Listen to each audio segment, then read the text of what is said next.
వందనాలు. మనం ఇప్పుడు 3 మాటలు ధ్యానించాం. 4వ మాట ధ్యానిద్దాం. దేవుడు పలికిన 4వ మాట పరిశుద్ధ గ్రంథంలో మత్తయి సువార్త 27వ అధ్యాయము 46వ వచనం. అందరం కలిసి చదువుతాం. మత్తయి సువార్త 27వ అధ్యాయము 46వ వచనం. ఇంచుమించు 3 గంటలప్పుడు యేసు ఏలీ ఏలీ లామా సబక్తాని అని బిగ్గరగా కేక వేసింది. ఆ మాటకు నా దేవా నన్నెందుకు చేయి విడిచితివి అని అర్థం. మరి ఏ సమయంలో మరి దేవుడు ఈ మాట పలికారంటే ఇంచుమించు 3 గంటల సమయం అప్పుడు దేవుడు మరి ఈ మాట పలకడం జరిగింది. మరి ఎంతో వేదనలో ప్రభు మరి ఈ మాట పలకడం జరిగింది. ఈ మాట ఎందుకు పలకాల్సి వచ్చిందంటే దేవుడు తన తండ్రి దగ్గర నుంచి ఒక ఎడబాటును దేవుడు అనుభవించాడు. అందుకు దేవుడు ఈ మాట పలికాడు. My God why have you forsaken me. మరి ప్రభువు ఈ మాట ఎంతో వేదనతో బాధతో పలికిన మాట. ఇక్కడ దేవుడు తండ్రి నుంచి ఎడబాటును తట్టుకోలేక అంటున్న మాట. మరి యేసు ప్రభు శిలువ వేయబడిన ముందు ఒక మాట పలికాడు. బైబిల్లో రాయబడిన మాట. యోహాను సువార్త 8వ అధ్యాయము 29వ వచనం.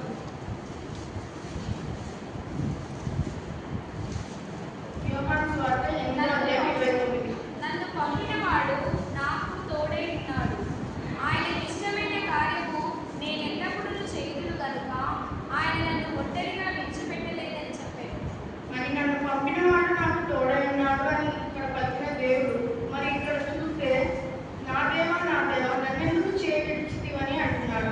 మరి ఇక్కడ తోడై ఉన్నాడని చెప్పిన దేవుడు ఇక్కడ ఎలా విడిచిపెట్టాడంటే ఈ లోక పాపములను ఆయన మోసుకున్నందుకు దేవుడు నా తండ్రి మరి పవిత్రుడు కనుక పాపం ఉన్న చోట ఆయన పవిత్రత ఉండదు కాబట్టి మరి దేవుడు విడిచిపెట్టాడని దేవుడు ఈ మాటను పలికాడు. మరి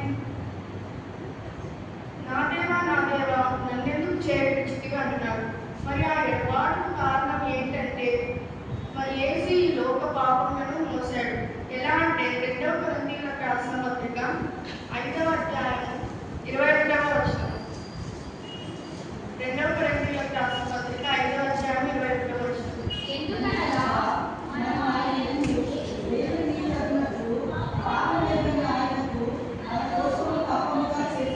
మరి పాపం ఎక్కని ఆయన అంటే God is holy but God made him who had no sin to be sin for us. మరి ఆయన పాపం ఎంచలేదు కానీ మన కోసం మరి పాపంగా చేపట్టాడు. ఇది ప్రవచనం నెరవేర్చబడినడానికి ఇది ముందుగానే రాయబడింది. యెషయా 53వ అధ్యాయం 6వ వచనంలో చూస్తాం. యెషయా 53 6వ వచనం.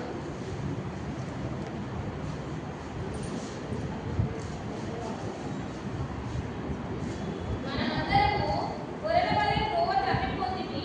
మనలో ప్రతివాడును తనకిష్టమైన త్రోవకు తొలగెను. యెహోవా మనందరి దోషములను అతని మీద మోపెను. మరి మనమందరం త్రోవ తప్పిపోయాం.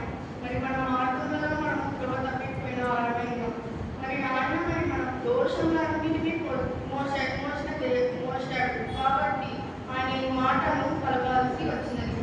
ఆయన మరి లోక పాపములను మోసుకొని పోవు గొర్రె పిల్ల అని మనకు బాప్తిసం ఇచ్చే యోహాను చెప్పాడు.